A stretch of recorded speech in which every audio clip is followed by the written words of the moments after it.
What's up, everybody? It's your boy DeadShotSV back in the building, mate. Okay, so I don't know if you guys are excited as I was because of the NBA draft that happened recently. So that got me thinking. I did my research and I just wanted to know who were good NBA players that were never drafted, and that led me right over here, right into this video.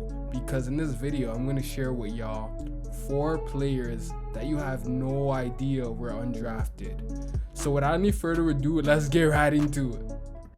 Hey, listen, I have to stop you right there. Before I continue with this video, drop a like for your African brother now.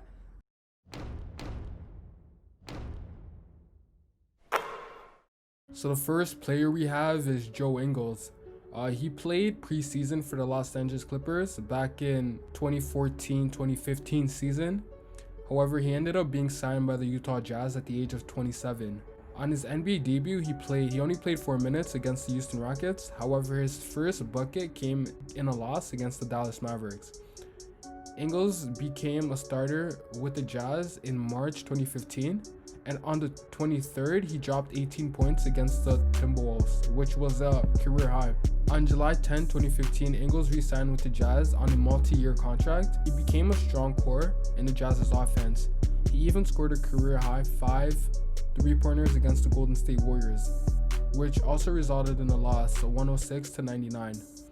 Ingles played the small forward position. He sometimes played shooting guard. It's no surprise that he's a great shooter from behind the arc. In the season of 2016-2017, he had the best 3-point percentage at 44% by a Jazz player since Kyle Korver. Ingles became the first player in franchise history to shoot at least 44% from 3 with at least 270 attempts. Ingles is also the 7th Jazz player with 500 3-pointers. He reached the 500 club by scoring 18 points in a loss against the Memphis Grizzlies. He's now ahead of Darren Williams and Darrell Griffin for the most threes made in the Utah's career list. Another player that we didn't know was undrafted, well, at least I didn't know, was John Starks. So John Starks attended Rogers State College in 1984. Starks was kind of on the basketball team there. I say kind of because he was redshirted. So he was a backup to replace injured and suspended players on the squad. He didn't suit up, instead watched the games from the stands. However, his time at Rogers State College didn't last very long, as Starks was expelled from the school for stealing the students' stereo equipment. Yeah, you guys heard that right. It was said that Starks was retaliating because that same student broke into his dorm room, and the college held him and his roommates financially responsible for the damage. Starks then transferred to Norton, Oklahoma College in spring 1985. He made the basketball team, however, he got sentenced to 5 days in jail for robbery. That's not all. In the fall of 1985, Starks averaged 11 points per game for Norton, Oklahoma, but got caught smoking marijuana in his dorm and had to leave the school. Starks enrolled in Tulsa Junior College in the summer of 1986 and majored in business. He played intramural basketball there and came across Kent Trickey, who coached at Oral Roberts University. He was then starting a basketball program for Oklahoma Junior College. Starks played for Kent Trickey for 1 season and earned a scholarship at Oklahoma State University in 1988. That was where he finished his collegiate career. So Starks wasn't selected out of 60 picks in the 1988 NBA draft. He was a free agent and signed with the Golden State Warriors. However, the Warriors didn't have any plans on utilizing Starks. In that same draft, the Warriors drafted shooting guard Mitch Richmond, 5th overall, which left Starks with limited minutes on the court. Starks only played 36 games, meanwhile, Richmond is winning Rookie of the Year. Starks just couldn't catch a break, as he then got injured at the end of the season and the Warriors had no interest in re-signing him. Starks played in the CBA for a while. The Cedar Rapids Silver Bullets was the team he played for. In 1990, John Starks had tried out for the New York Knicks. The trial included practicing with the team's roster. During the practice, Knicks center Patrick Ewing threw down Starks from the air because Starks tried to dunk on him. He fell awkwardly and twisted his knee. The Knicks weren't allowed to release him unless it healed by the end of December. Thankfully enough, it took longer for his injury to heal. As a result, Starks has referred to Ewing in the past as his saving grace. Starks finally had his opportunity and took full advantage. He became the starting shooting guard for the Knicks and becoming a key player on the team, playing in 8 seasons from 1990 to 1998. He embraced Pat Riley's physical play and even participating in the 1992 slam dunk contest. People will always remember Starks' super impressive dunk in the 1993 Eastern Conference Finals against the Chicago Bulls, denying Ewing's screen to get past B.J. Armstrong, going baseline to dunk over Horace Grant with his left hand. Not to mention Michael Jordan was in the play as well. A not so memorable moment in his career was in Game 7 for the 1994 NBA Finals against the Houston Rockets. Starks had one of the worst games of his career, going 2 for 18 from the field, including 1 for 10 in the fourth quarter. Not to mention in Game 6, his last second 3-point game-winning shot attempt was blocked by Hakeem Olajuwon, resulting in a 86-84 Knicks loss. In 1995, Pat Riley left the Knicks for Miami Heat after a disagreement with general manager at the time, Dave Checketts. The Knicks hired Don Nelson. Starks wasn't too happy with this decision, and it even brought back a bit of tension from his first season in Golden State. However, Don Nelson got fired mid-season and was replaced with Jeff Van Gundy. In 1996, Jeff decided to have blossoming star Allen Houston take over the starting shooting guard spot, having John Starks come off the bench. This worked out fine as he became a contributor in the rotation and even won Sixth Man of the Year in 1997. In January 1999, Starks was traded back to the Golden State Warriors, along with Chris Mills and Terry Cummings, in exchange for Latrell Sprewell. And I guess you can say it was the start of the end for Starks' NBA career. He was later traded to the Chicago Bulls in February 2000 and only played in 4 games. Okay, so another player you guys didn't know was undrafted was Ben Wallace. So Ben's first NBA team was with the Wizards in 1996-97. However, he only played 34 games and didn't play many minutes. The following year, he appeared in 64 games and started 16 of them. He averaged 3.1 points and 4.8 rebounds. He also averaged 1.1 blocks per game that season. His defensive impact on the court increased his minutes significantly in the lockdown-shortened season in the year 1998-99. His numbers increased across the board, but the Wizards needed more as they missed the playoffs for the 3rd straight year. Wallace was dealt to the Magics on August 11, 1999. There he became a starter, starting in 81 games, averaging 4.8 points, 8.2 rebounds, and 1.6 blocks per game for the Magics as they won 41 games that season.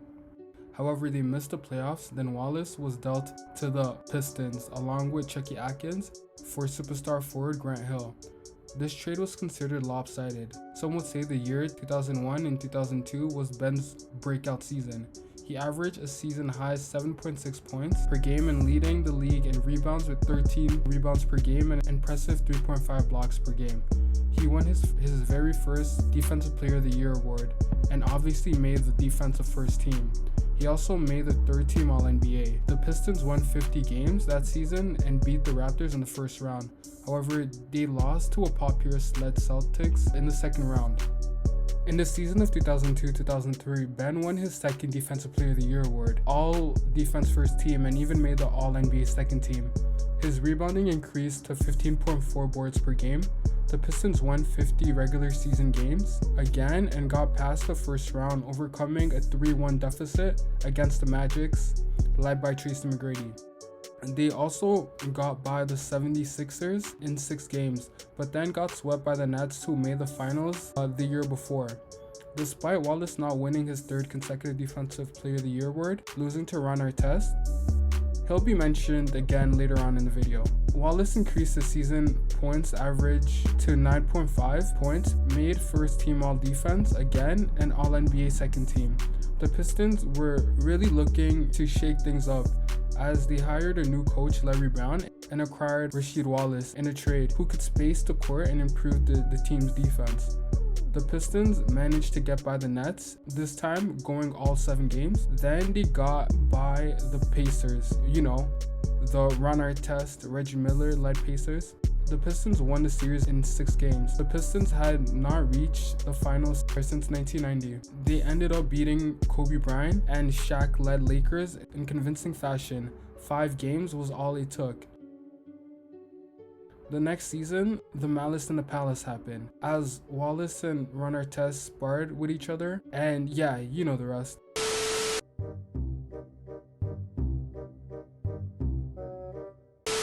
What you probably didn't know was that David Wallace, Ben Wallace's brother, received a year probation and community service for punching Pacers players in the stands. It was also rumored that Ben acted that way because he was grieving the passing of his mother the week before. Wallace got right back on track following the 6-game suspension. He won an Under Defensive Player of the Year. Wait, how many is that again? But anyways, and made All-NBA 3rd team. The Pistons made it to the NBA Finals yet again, however this time in a loss against the Spurs going 7 games. The following season, the year 2005-2006, would mark the last of Ben Wallace in a Pistons uniform. The Pistons won 64 games and secured the #1 spot in the conference, and even won a 7-series game over the young LeBron James in the 2nd round. The Pistons ended up losing to the Miami Heat, with Shaq and D-Wade. 4-2 was the series. It wasn't a terrible year for Ben. He was named an All-Star for the 4th straight season. He also won another consecutive Defensive Player of the Year. In the Eastern Conference Finals, that was a different story. Wallace's production took a hit, as compared to the previous seasons in the playoffs.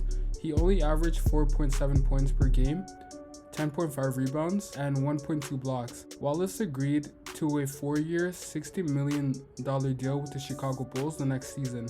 He also had a fallout with the Pistons head coach Flip Saunders in Game 6 of the Eastern Conference Finals, which resulted in him being benched 4th quarter of the game.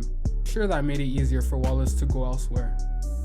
Wallace's greatest moment playing with the Bulls was when they swept the defending champions Miami Heat in the 1st round of the playoffs. It also marked the 4th consecutive year that Wallace faced off against Shaq in the postseason. From then on, Wallace's NBA career was gradually starting to fade. He was traded to the Cavaliers as they were looking for pieces to surround LeBron James. Ben played power forward and Zalgiris Algauskit played center. That didn't last very long. On June 25, 2009, Wallace was traded to the Suns with Sasha Pavlovic, a 2nd-round draft pick, and $500,000 for Shaquille O'Neal. Suns ended up buying out Wallace. Then he agreed to re-sign with the Pistons on August 2010.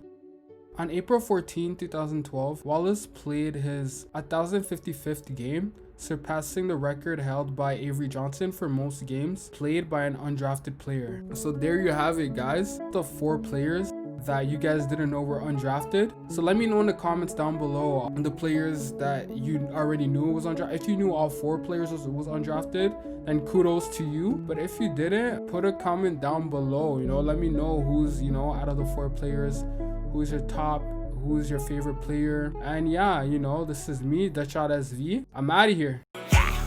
Juggling nigga, I be saying juggling nigga. I got the money, I got the gas. I be saying juggling nigga, juggling nigga.